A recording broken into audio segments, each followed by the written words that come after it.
អបអរសាទរទិវាសិទ្ធិនារីអន្តរជាតិ8មីនាចា៎នាងខ្ញុំសូមលើកយកនៅកំណាព្យមួយបទ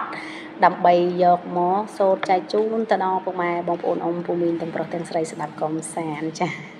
ចូលរួមស្ដាប់កំសាន្តជាមួយខ្ញុំទាំងអស់គ្នាថ្ងៃ8មីនាទិវាសិទ្ធិនារីភេទនៃស្ត្រីជាមេដាពិភពលោកកុំធ្វើឲ្យស្ត្រីទួញយំសោយសោកបងរងក្នុងលោកត្រូវឲ្យដំឡៃភេទនៃមេដាខំបងកើតបុតឈើចាប់បំផុតដើម្បីបុតថ្លៃស៊ូទ្រាំលំបាំងក៏អត់ថាអ្វីសូមឲ្យបុតផុតភ័យបានរួងសុខសាន្ត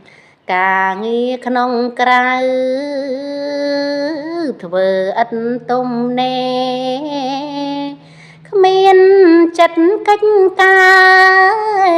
ទោះហត់នៅប្រាំតែងតែញញឹមដាំងកូនកលយានភាពហត់ទាំងប៉ុន្មានបានលាក់បាំងទុកមេត្តាទាំងឡាយមិនចង់បានអ្វីសូមតែកូននិងប្តីរស់ឲ្យបានសុខបានជួបជុំគ្នាថ្ងៃនេះថ្ងៃមុខគ្រួសារមានក្តីសុខផុតទុកទាំង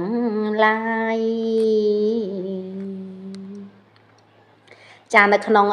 អបអរសាទរទិវា8មីនាដែលជាទិវាសិទ្ធិនារីអន្តរជាតិនេះជូនពរទៅដល់ស្ត្រីទាំងអស់គ្នានៅក្នុងព្រះរាជាណាចក្រកម្ពុជាក៏ដូចជាទូទាំងសកលលោកចាជួបតែនឹងសេចក្តីសុខសេចក្តីចម្រើនសប្បាយរីករាយនៅក្នុងក្រុមគ្រួសារចា